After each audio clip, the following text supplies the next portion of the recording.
টি-20 বিশ্বকাপটা এবার হচ্ছে তো 2026 টি-20 বিশ্বকাপের কথা বলছি। ভাবছেন টি-20 বিশ্বকাপ না হওয়ার মতো কি হয়েছে? এতক্ষণে জেনে গেছেন বাংলাদেশকে টি-20 বিশ্বকাপ থেকে বাদ দেওয়া হয়েছে। বাংলাদেশকে টি-20 বিশ্বকাপ থেকে বাদ দিলে যে টি-20 বিশ্বকাপ বন্ধ হয়ে যাবে তেমনটা নয়।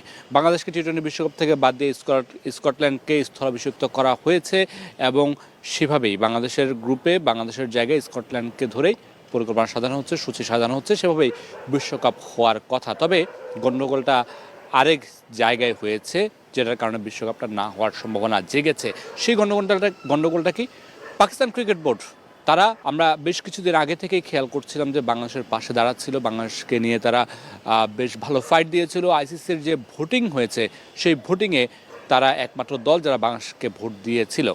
সেই পাকিস্তান ক্রিকেট বোর্ডের যিনি চেয়ারম্যান, পিসিবির চেয়ারম্যান মহসিন নাকভি, তিনি কিছুক্ষণ আগে গণমাধ্যমের সাথে কথা বলেছেন পাকিস্তানে। সেখানকার গণমাধ্যমের সূত্র বলছে তারা অনেকটাই বাংলাদেশের পাশে দাঁড়াচ্ছে এবং পাকিস্তান অনেক আগে থেকে বলে আসছিল বাংলাদেশকে যদি আইসিসি অফিসিয়ালি জানিয়ে দেয় যে বিশ্বকাপে তাদের যাওয়া হচ্ছে না, তাহলে পাকিস্তানও বিশ্বকাপ খেলতে না যেতে পারে।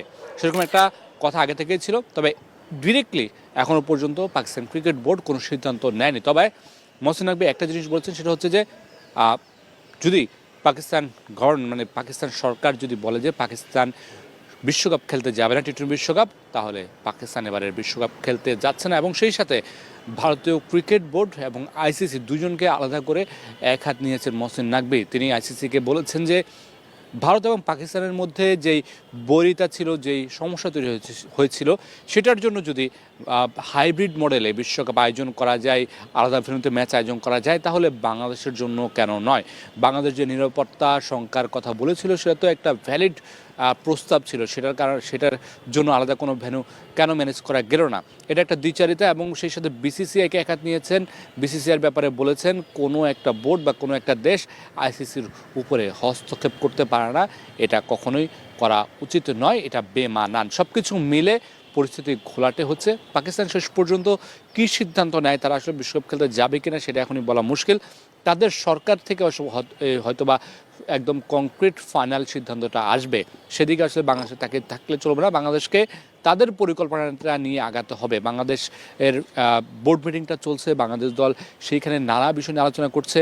যেহেতু বাংলাদেশের বিশ্বকাপে খেলতে যাওয়া হচ্ছে না, সেই জায়গায় বাংলাদেশকে নতুন করে ভাবতে হচ্ছে। তবে বাংলাদেশও বসে নেই, বাংলাদেশও ভাবছে নতুন করে একটা নতুন টি-20 টুর্নামেন্ট করা ভাবছে, যেখানে বাংলাদেশের যে ক্রিকেটাররা আছেন তারা খেলার মধ্যে থাকবেন।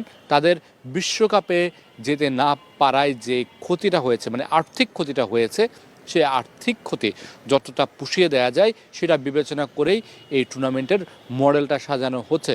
আর্থিক ক্ষতি না হয় পুষিয়ে দেওয়া গেল, কিন্তু ক্রিকেটাররা যে বৈশ্বিক একটা আসরের অভিজ্ঞতা থেকে বঞ্চিত হলেন নতুন ক্রিকেটাররা, সেটা আসলে কোনোভাবে পোষানোর সুযোগ নেই। তবে বাংলাদেশ ক্রিকেট বোর্ড ক্রিকেটারদের সাথে থাকতে চায়, ক্রিকেটারদের পাশে থাকতে চায়, মানসিকভাবে তাদেরকে সাপোর্ট দিতে চায় এবং তাদের জন্য যা যা করণীয় তার সবটুকুই বাংলাদেশ ক্রিকেট বোর্ড করতে চায়। আরেকটা বিষয় একটু জানিয়ে রাখি, আইসিসি থেকে এই সিদ্ধান্তের পরে কিছুটা বিরূপ মন্তব্য দেখতে পাচ্ছি বাংলাদেশের যে ক্রিকেট সমর্থক আছেন তাদের কাছে। তারা আসলে আইসিসির এই সিদ্ধান্তকে কোনোভাবে মেনে নিতে পারছেন না।